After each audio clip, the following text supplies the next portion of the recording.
সবার প্রতি আন্তরিক প্রীতি ভালোবাসা এবং শুভেচ্ছা জানাচ্ছি। চতুর্থ শ্রেণীর সোনামণিরা, গত পাঠটা দিছি অনেক দুঃখ প্রাক্রান্ত হৃদয় নিয়ে। আজকেও এখনও সেই দুঃখ কিন্তু ভুলার না, কারণ হয়তো আস্তে আস্তে মানে ভুলে যায়, কিন্তু বাস্তবতা হলো যা সন্তান হারাইছে তার সারা জীবনে কষ্ট নিয়ে বেদনা নিয়ে থাকবে। আর যে সমস্ত বাচ্চারা পুরা কষ্ট নিয়ে দগ্ধ হইয়া থাকবে তাদেরও কষ্ট কিন্তু ভুলবে না। যদি পুরাপুরি সুস্থ হয়ে যায় তাই হয়তো মা বাবা তাদের শোনার চান আবার ফিরা পাবে। তা আমাদের দোয়া যেন তারা সম্পূর্ণ সুস্থ হয়ে যায়, আর তোমরা সাবধানে থাকবা। তাহলে আমি আজকের মতো পাঠ শুরু করি। তাহলে আমরা আজকে তোমাদেরকে ক্লাস চতুর্থ শ্রেণী যারা আছো তাদের আমি, যেহেতু আমাদের এই অধ্যায় পর্যন্ত শেষ হয়ে গেছে, তা অষ্টম অধ্যায় আমরা শুরু করব, সাধারণ ভগ্নাংশ। তো ভগ্নাংশ তোমরা তৃতীয় শ্রেণীতে একটা মোটামুটি একটা ধারণা পাইছো। ভগ্নাংশ মানে ভাগের অংশ। যেমন একটা তোমরা যদি মনে করো পাঁচটা, যে কোনো একটা জিনিসকে আমরা, একটা আমকে আমরা পাঁচটা ভাগ করে দুই ভাগ নিতে পারি, তিন ভাগ নিতে পারি। হ্যাঁ, যদি পাঁচ ভাগ করে আমরা দুই ভাগ নেই, পাঁচ ভাগ এর দুই ভাগ, অর্থাৎ নিচে পাঁচটা উপরে দুই। যদি আমরা পাঁচ ভাগ করে তিন ভাগ নেই, পাঁচ ভাগের তিন ভাগ। যদি আমরা পাঁচ ভাগ করে এক ভাগ নেই তাহলে এভাবে। তো পাঁচ ভাগ করে আমরা চার ভাগ নেই, এটা। তো পাঁচ ভাগ করে পাঁচ ভাগ নেই, তো পাঁচ ভাগ করে পাঁচ ভাগ নেওয়া মানে সবটাই নিয়ে গেল। আর আমরা জানি অঙ্ক সম্পূর্ণ অংশ হলো এক। এটা দেখো, পাঁচ এককে পাঁচ মানে এক, মানে এক তোমার সম্পূর্ণ অংশ হলো এক। অর্থাৎ সারা বাংলাদেশটাকে যদি তুমি ধরো তাও এক, সারা পৃথিবীটাকে যদি আমরা ধরি তাও এক, সৌরজগতে গ্রহ নক্ষত্র যত কিছু আছে সৌরজগৎ যদি আমরা ধরি তাহলে এক। তোমার বাবার 5 টাকা আছে, ওই 5 টাকাই তোমার এক অংশ। 5 টাকার সম্পত্তি আছে, 5 টাকার সম্পত্তি এক অংশ। কিংবা কোটি টাকার সম্পত্তি আছে, 20 টাকার সম্পত্তিও আমার এক অংশ। এক কিলো আমরা সম্পূর্ণ অংশ, আমার যা আছে তাই এক। একের উপরে কোনো অংশ হয় না। তাহলে আর ভগ্নাংশ হইল ভাগের অংশ। এখানে পুরা সম্পূর্ণ সম্পত্তির আমরা 5 ভাগের 2 ভাগ নিলে 5 ভাগ করে 2 ভাগ নিয়ে অর্থাৎ সম্পূর্ণটা নিতে পারি না। ভগ্নাংশ থাকলে কেউ সম্পূর্ণটা নিতে পারে না, তার চেয়ে অংশটা নেয়। তো ভগ্নাংশ আশা করি তোমরা বুঝতে পারছো। 5 ভাগের 2 ভাগ হইতে পারে, আর 10 ভাগের 3 ভাগ হইতে পারে, 10 ভাগের 1 ভাগ, 10 ভাগের 2, যে কোনো ভাগের আমরা একটা অংশ নিলেই সেটা ভগ্নাংশ বলে। তাই এখানে আমাদের একটা এখানে দিছে দেখো, এখন এটাকে যে পরের সংখ্যাটা বড় হয়, হ্যাঁ, তাহলে আমরা এই চিহ্নটা ব্যবহার করি। আর পরের সংখ্যাটা ছোট হইলে আমরা এই প্রতীকটা ব্যবহার করি। হ্যাঁ, পরের পরের অংশটা ছোট হইলে আমরা এই প্রতীকটা ব্যবহার করি, আর পরের অংশটা বড় হইলে আমরা এই প্রতীকটা ব্যবহার করি। তো এখন আমরা 4 ভাগের 1 ভাগ বড় না 4 ভাগের 3 ভাগ বড়, এটা তো আমরা সহজে বুঝতে পারি, তাই না? যেমন একটু বুঝাই, এখানে করে দেখাই দিই, কারণ বইতে না কইরা। তো 4 ভাগের 1 ভাগ বড় না 4? আমরা তো সবচেয়ে বুঝতে পারি 4টা ভাগ করে যদি আমি 3টা ভাগ নিয়ে নিই তাহলে আমি বেশি পাবো না, আর 4টা ভাগ করে 1টা ভাগ নিলে তো কম পাবো। তাহলে আমরা যেহেতু তাহলে 4 ভাগের 3 ভাগ বড়, তাহলে পরের সংখ্যাটা বড় হইলে আমরা এই চিহ্নটা ব্যবহার করি, তাই না? এই আবার 2 নম্বরটা দেখো, এখানে 5 ভাগের 2 ভাগে, আর এটা আছে 5 ভাগের 1 ভাগ। তাহলে 5 ভাগের 2 ভাগ বড় না 5 ভাগের 1 ভাগ বড়? নিশ্চয়ই 5টা ভাগ করে 2টা ভাগ নিলে তুমি বেশি পাইবা, আর 5টা ভাগের 1 ভাগ নিলে তুমি কম পাইবা। তাহলে এটা ছোট। তো পরের সংখ্যাটা ছোট হলে আমরা এই প্রতীকটা ব্যবহার করি। তো 3 নম্বরটা আছে 5 ভাগের 7 ভাগ ঘর 4 ভাগের 7 ভাগ। 7 ভাগের 5 ভাগ বেশি না 7 ভাগের 4 ভাগ? নিশ্চয়ই 7 ভাগ করে 5টা ভাগ নিয়ে তুমি বেশি নিতে পারবা, 7 ভাগের 4 ভাগ কম, তাহলে আমরা এই প্রতীকটা দিব। এবার আমাদের আরেকটা অঙ্ক আছে 8 ভাগের 9 ভাগ আছে 1 মানে সম্পূর্ণ অংশ। একের উপরে তার কোনোটা নাই, এক তো সবচেয়ে বড়। তো 9 ভাগে 8 ভাগের চেয়ে 1 ভাগ সম্পূর্ণ অংশটাই বড়। তাহলে পরেরটা বড় হইলে আমরা এই প্রতীকটা ব্যবহার করি, ঠিক আছে? এই প্রতীকটা, কোন প্রতীকটা পরের সংখ্যাটা বড় হইলে এই প্রতীকটা, আর পরের সংখ্যাটা ছোট হইলে এই প্রতীকটা, এটা কিন্তু মনে রাখতে হবে। এবার আমরা 3 নম্বরে দেখো হিসাব করি। হিসাব করি মানে এই ভগ্নাংশগুলি আমরা যোগ করব। ভগ্নাংশগুলি কিভাবে যোগ করতে হয় এটা তোমাদের থ্রিতে আছে কিনা আমি ঠিক জানি না, থ্রিতে মনে হয় কিছুটা আছে, হ্যাঁ। তাই তারপরে হয়তো তোমরা যদি থ্রিতে করে থাকো তোমরা এই ভগ্নাংশের যোগ সম্বন্ধে ধারণা পাইছো। তারপর আমরা বলি এই যে যোগ চিহ্নটা, এই যে এটা দিলাম 3/1 তাই না, এই সোজা একটা দাগ দিয়া এই যোগটা দিবা। হ্যাঁ, অনেকে উপরে নিচে যোগ দেওয়া দেয়, এটা হবে না। এই দাগে সোজা একটা দিবা আর এই সোজা দিবা যেটা, আবার এই দাগটা সোজা একটা দাগ দিবা। হ্যাঁ, তাহলে এই 1/3 এটা ঠিক হইলো। আমরা যদি এভাবে করতাম 1/3 যোগ দিতাম এখানে, এটা কি ঠিক হইতো? কিংবা 1/3 যোগ দেওয়া ছিলাম এখানে, এটা কি ঠিক হইতো? হইতো না, এটা সুন্দর দেখা যেত না, এটা একটু সঠিক না, এটা দেওয়া যাবে না। তাহলে এভাবে দিতে হবে, ঠিক আছে। এই দাগের শুধু একটা দিয়ে। এখন প্রশ্ন হচ্ছে এখন অঙ্কটা যোগ কিভাবে করব।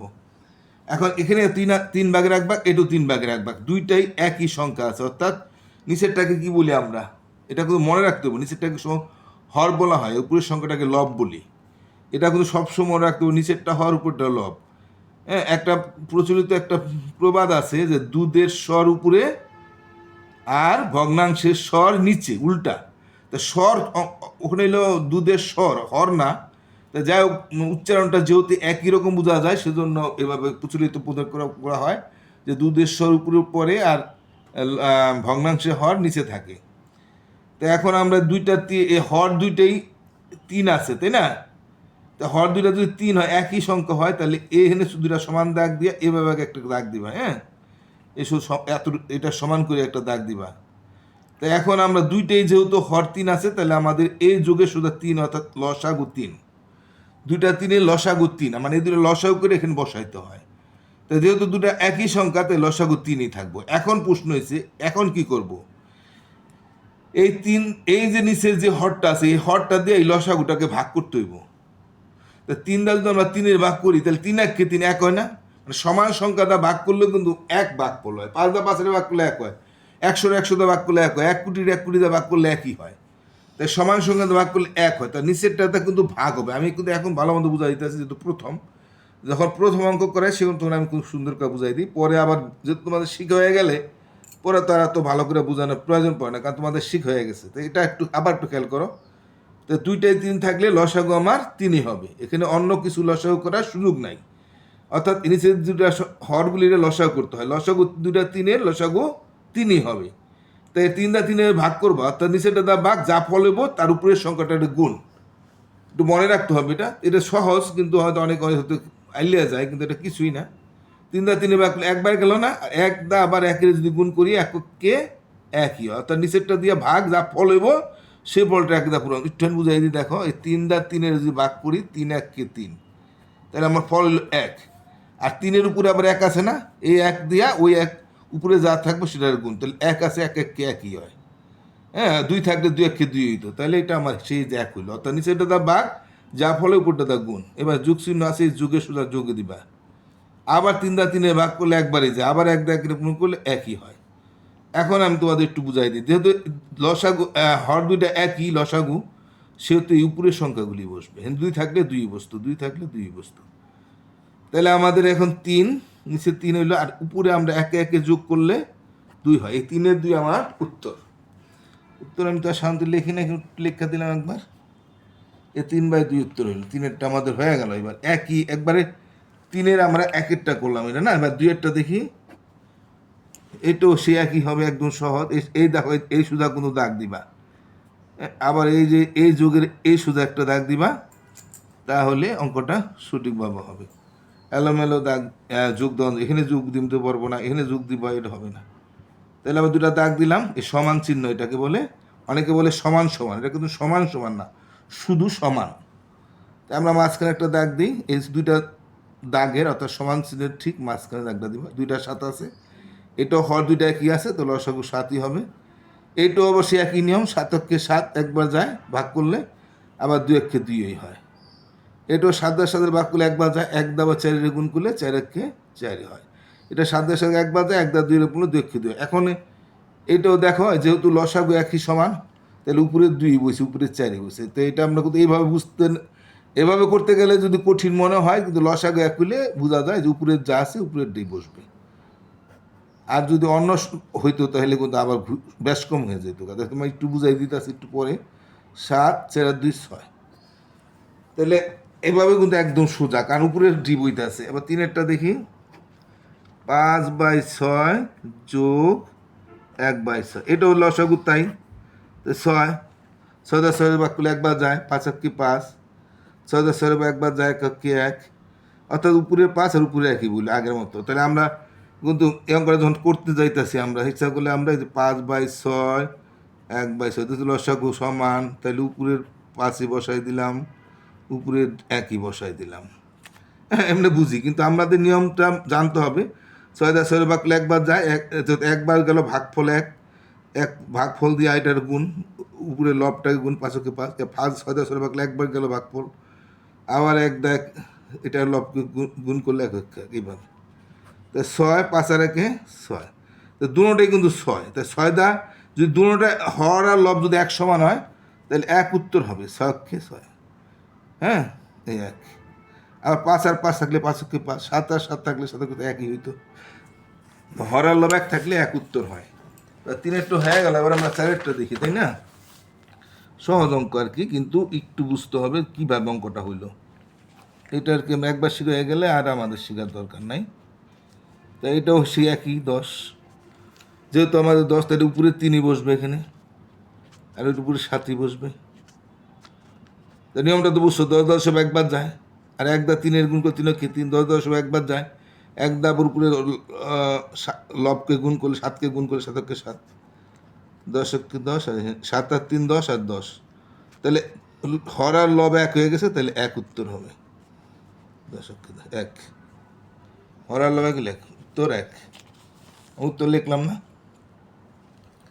এবার আমাদের এই 4টা কিন্তু যোগের অঙ্ক হয়ে গেল। এখন আমরা বিয়োগের অঙ্কটা দেখি, একই 3-এর বিয়োগের 1-এরটা করি, ওটা এটা একই, এটা যেমন যোগ করছি এটা বিয়োগ করবো, আর কিছুই না। 3, এটা উপরে 2 বসবে, যেহেতু হর ওটা উপরে 1ই বসবে। নিয়মটা তো বুঝছো, 3 দা 3-এর ভাগ একবার যায়, 2 কে 2, আবার 3 দা 3-এর ভাগ একবার যায়, 1 দাবা গুণ করলে 1 কে 1, এবার 3 দা 3-এর ভাগ একবার যায়, 1 দাবা 2 গুণলে 2 কে 2 হয়। আর যেহেতু আমরা জানি সেটা আল্লাহর রাস্তায় আমরা 2 আর উপরেটা বসাই দিতে পারি। এখন এটা যদি যোগ হইতো তো 2 আর 1কে 3 হইতো, তো যেহেতু এটা বিয়োগ, 1 আছে 3, 2 আছে 1, 1-এর থেকে 1, 2 থেকে গেলে 1-কে 3, 1 থাকে। হ্যাঁ, 2-এর থেকে 1 বিয়োগ করলে 1 থাকে, আর যোগ হইলে 2 আর 1-কে 3 হইতো এখানে। এই আর কি, যোগ আর বিয়োগ এই পার্থক্য, আর কিছু না। 7-এর 9 বিয়োগ 5-এর 9, তো এইটাও আমরা লসাগু 9, তাই এটা উপরে 7ই বসবে, এখানে উপরের 5ই বসবে। আর নিয়মটা তো আমরা জানি, 9-কে 9 একবার গেল, 1 দা 7-এর গুণ করে 7-কে 7, আবার 9 দা 9 ভাগ করলে একবার যায়, 1 দা 5-এর গুণ করলে 5-কে 5, 5 আর 7 2, আর এটা যোগ হইলে 7 5 12 হইতো। তাহলে আমরা 3-এরটা একটু দেখি, সময় গেল। 3-এরটা 1-এর থন বিয়োগ, তাই এটা আমি আজকাল করাইলাম না, ওটা একটু জটিলতা আছে এই 1-এর থন বিয়োগটা। হ্যাঁ, এই যে 3-এর 1-এর থেকে 3-এর 2, 1-এর থেকে 6, এই 1-এর বিয়োগটা আমি পরে বুঝাই দেবো, এটা খুব গুরুত্বপূর্ণ জিনিস। তো সহজ, কিন্তু নিয়মটা মনে রাখলে একদম সহজ। আজকের মতো আমি এখানে শেষ করে দিই। আবার তোমাদের একটু অনুরোধ, যারা চ্যানেলটা সাবস্ক্রাইব করছো অসংখ্য ধন্যবাদ। যে চ্যানেলটা কেউ সাবস্ক্রাইব না করে থাকো, দয়া করে একটু সাবস্ক্রাইব করবা। সাবস্ক্রাইব করতে আর টাকা লাগে না, একটু দয়া করে করো, এটাই তো তোমাদের কাছে চাই। আর নতুন কেউ হইলে অবশ্যই সাবস্ক্রাইব করবো। সবাই ভালো থাকো, টাটা।